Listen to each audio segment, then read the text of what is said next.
여러분 안녕하십니까? 사주 상담사 장세진입니다. 오늘의 영상은 먼저 편인운에서의 현금 흐름 현상에 이어 상관을 효과적으로 쓰는 방법 등 두 가지 주제를 살펴보겠습니다. 편인은 재성이나 식상을 용납하지 않지요. 재성은 활동의 무대이고 현금 재물의 성취를 이루는 힘이며, 식상은 확장의 에너지, 능력과 실력을 드러내는 에너지, 그리고 수단과 방법을 다양하게 다루는 힘인데요. 그런 이유로 식상과 재성이 만나 식상생재가 되면 사업가의 운이라고 말하기도 합니다. 편인운이 들어오면 극한의 압박이 발생하지요. 식상을 완전히 억제하는데 특히 식신 억제가 극심한데요. 식신은 항상성과 연속성을 가진 수단, 의식주 확장, 그리고 이것이 억제되니까 갑갑함이 최고조에 다다르게 되며 식상이 재성을 돕지 못하게 하므로 현금 흐름이 꽉 막히게 되는 것입니다. 그리고 직접적으로 재성 자체도 억제를 하지요. 그래서 편인운을 통변할 때 현금 유동성의 악화라고 하기도 하고, 또 주변에 웃음 속에 칼을 품은 자가 있으니 사기나 부도, 파산 등의 문서 문제의 위험이 도사린다 라고 통변하기도 합니다. 아무리 현금 자산이 많은 부자라 할지라도 편인운이 들어오면 자산은 많지만 현금 흐름은 막히게 되지요. 그러나 일반인의 경우에는 축소 정리, 위축이 될 뿐만 아니라 현금의 흐름도 극단으로 압박을 받게 됩니다. 보편적으로 이렇게 통변을 하게 되는데요. 편인 운에는 절대 투자를 하지 않는 것이 좋고, 문서 계약 시에는 철저하게 확인을 해야 하지요. 그러나 이것은 어디까지나 보편적인 통변으로 특히 무능력자에게 하는 통변인데요. 능력자는 이런 운도 활용의 조건이 됩니다. 보통 면허 이권, 기술, 임대 사업 등은 오히려 이런 시기를 잘 활용하기도 하지요. 이런 사업의 형태를 이끌면서 순간적으로 재성을 끌어오거나 오랫도록 묵힌 재성을 당겨오게 됩니다. 편인운은 현금의 흐름이 잘 막히는 경향이 있죠. 이럴 때는 시대의 흐름을 활용한 투자 방법 등으로 막힌 흐름을 뚫어야 하는데요. 이권 사업 형태로 수수료나 기술료 사업, 주식이나 채권, 암호화폐 등에 투자해서 돈을 벌 수도 있습니다. 단 편인운의 함정은 내가 내 꾀에 빠질 수 있으므로 실수를 주의해야 하고, 돈을 벌었다면 문서로 잘 묶어놔야 하며 돈 벌고 건강을 잃을 수 있으니 주의할 일입니다. 참고로 건강 문제는 집안 살림살이 다 바꾸는 액땜법을 통해서 미리 방편을 만들어 놓으면 좋을 겁니다.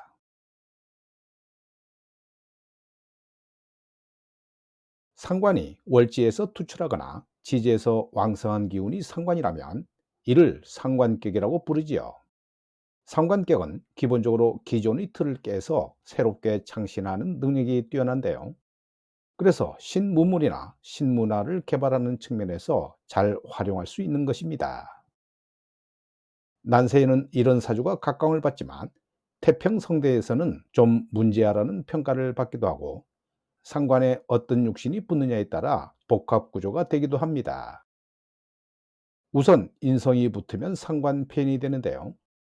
보통 천재부류의 능력자가 상관폐인이 상당히 많지요. 천재적인 학자, 예술가, 개발자들이 이런 모습입니다. 말 그대로 새로운 것을 창조하는 능력과 그것을 기존 시스템에 녹여 적용시키는 능력자라고 볼 수 있지요. 일론 머스크가 컴퓨터 압축 프로그램을 세계 최초로 개발한 일이나 암호화폐 개발자 같은 존재가 바로 이런 경우입니다. 인성도 인성 나름인데요. 정인이냐 편인이냐에 따라 다르게 나타나지요. 정인이 붙으면 확실하게 기존 시스템에 녹여내는 능력이 뛰어나며, 편인이 붙으면 괴팍한 면이 강해 신규 개발은 능하지만 기존 시스템에 녹여내는 일에서는 정인만 못합니다. 그리고 상관격에 재성이 붙으면 상관생재격이 되죠.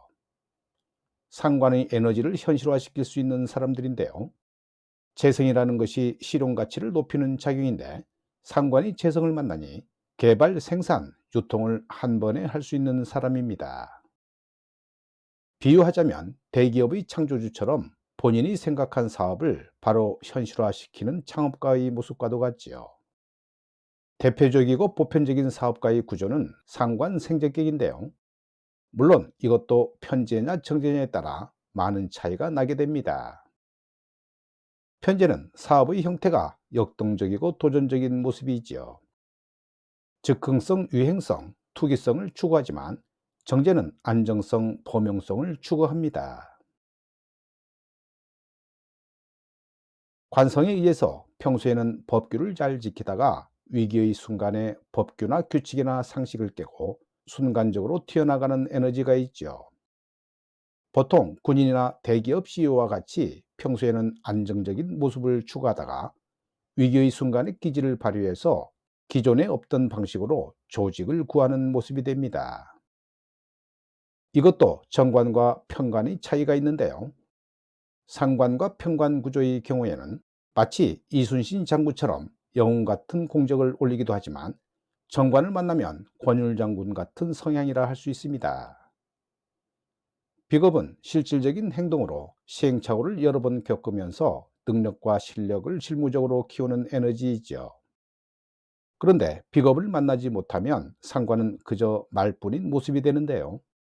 그래서 언변은 능하지만 실천력이 약하고, 잘못되면 마치 사기꾼이나 모사꾼이 되기도 합니다.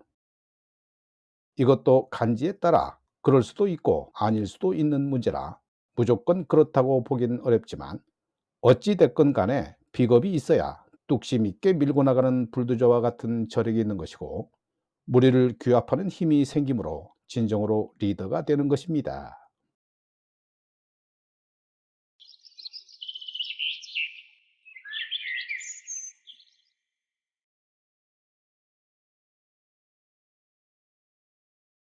이 명조는 묘월에 태어난 기후일주 남명으로 편관격 사주인데요.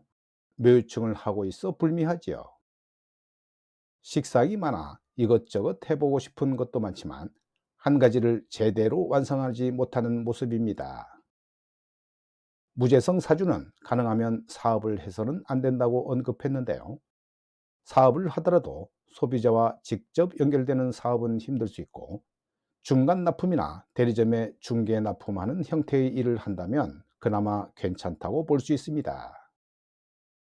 시주의 관인 상생해서 머리 좋고 가방끈 길게 가져갈 수 있지만, 직장을 다녀도 오랫동안 끈기 있게 다니지는 못하는 점이 아쉽기만 합니다. 늘 묘유증이 도사리고 있어 진로를 자주 바꾸게 되고, 식신이 병이라 이것저것 할 수 있는 재능은 많지만 끝맺음이 없으니 용두사미가 되며, 직장인 사주로 보지만 월급쟁이를 하다가도 하고 싶은 것이 많아 진로 변경이 자주 일어나게 됩니다. 가능하면 사업보다는 조직에 몸담으면서 고정소득을 재산 증식으로 삼아야 좋고, 연구원이나 컨설팅, 마케팅, 기술 영업 등의 길이 있다고 봅니다. 오늘 영상은 여기까지입니다. 여러분 대단히 감사합니다.